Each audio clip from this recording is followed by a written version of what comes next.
Hello, everyone. It's Dr. Sam. I'd like to welcome you to my EyeClarity Podcast.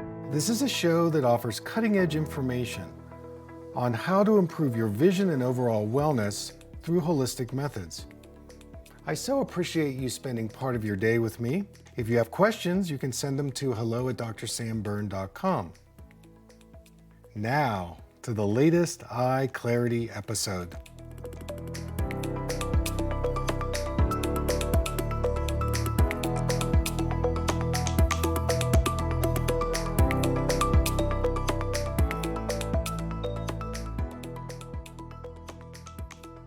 This is called the Vision Retreat Day.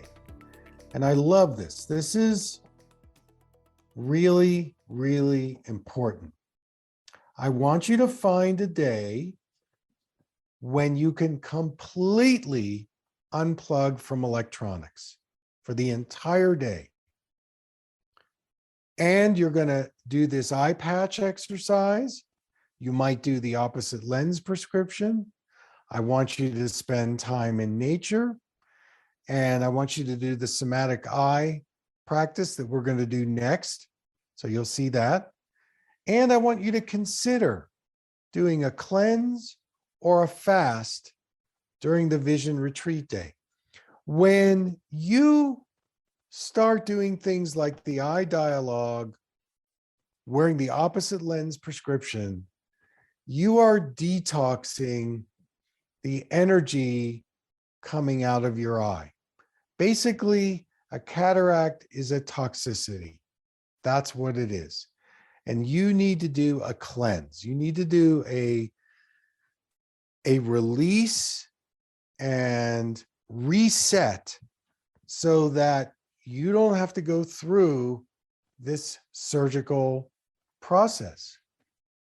And this is what I really like about doing retreats.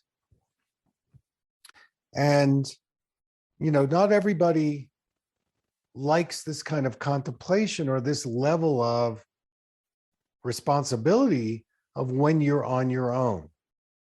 Before COVID, every year, I used to both take retreats where I would just be a participant.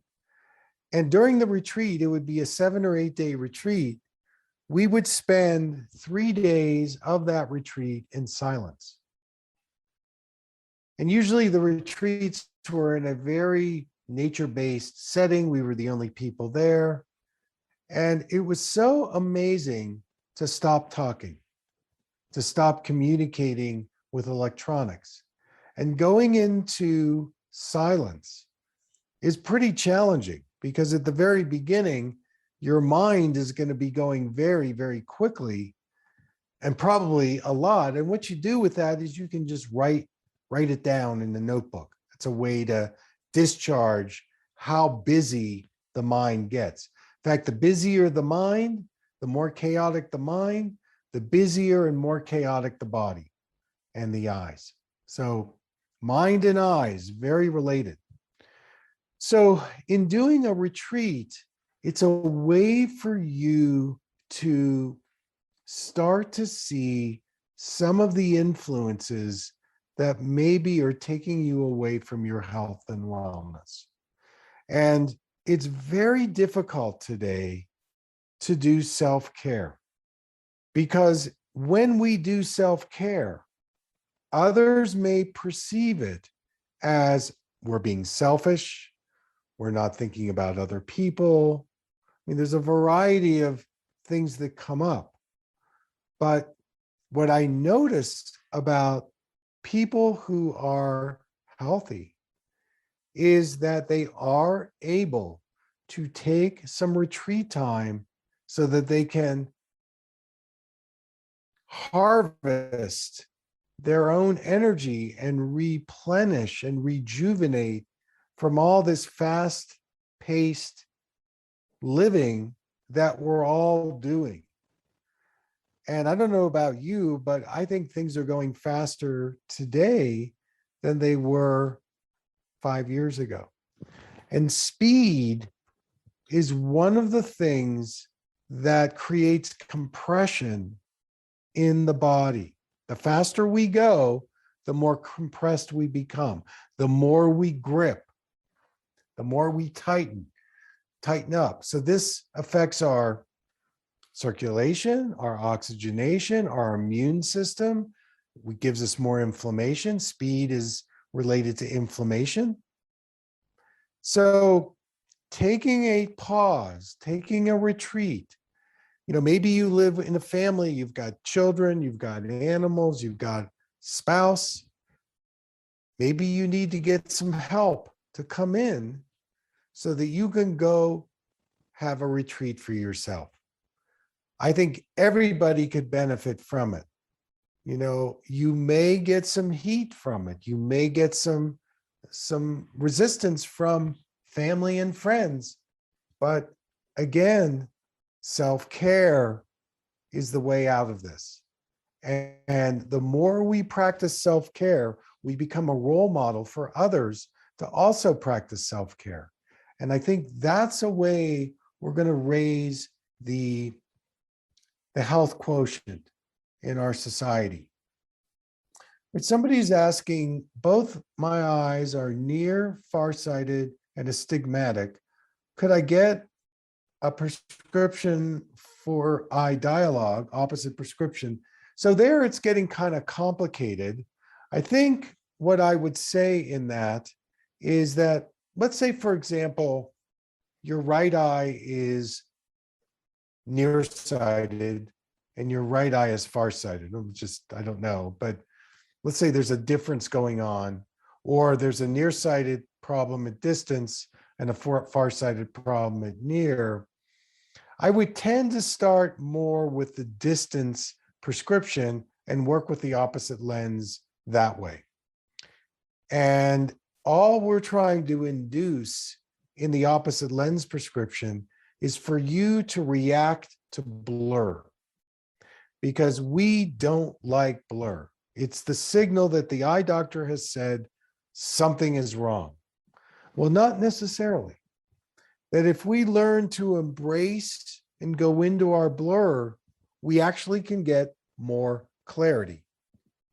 It's part of that alchemical process that I keep talking about, that we want to offer things to our bodies that maybe in our consciousness, we're weak in that area. Maybe we're deficient in that area. So you need to feed that so that you can get a better balance. It's hard. Nobody wants to go into the uncomfortable, because uncomfortable is like, whoa, I can't deal with this.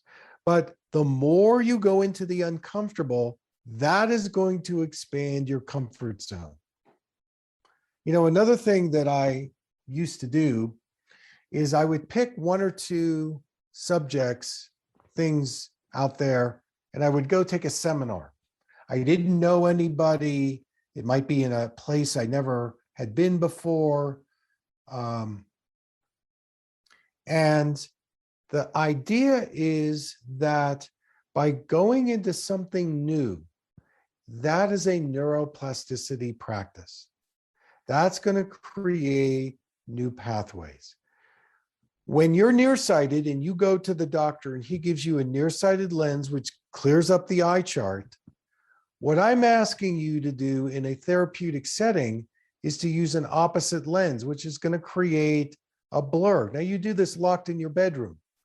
And if you don't know what I mean by this, what I would say is go to my website and type in plus lens to blur or minus lens to blur and start watching my video blogs.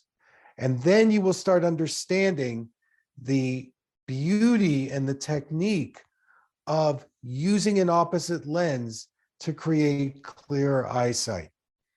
It's a very powerful tool of challenging the status quo. So here it is. I'm going to give it to you. You can stay in the same track over and over again. That's called a closed system. Or you can challenge your status quo, and that becomes an open system.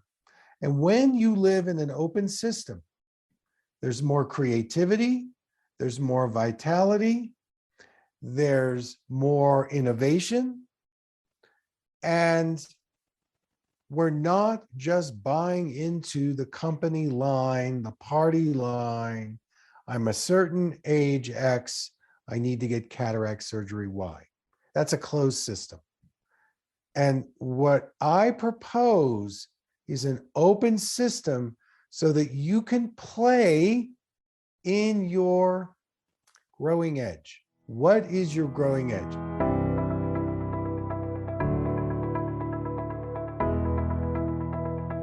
Thank you for listening. I hope you learned something from the EyeClarity Podcast show today. If you enjoyed the episode, make sure to subscribe on iTunes or Spotify and leave a review. See you here next time.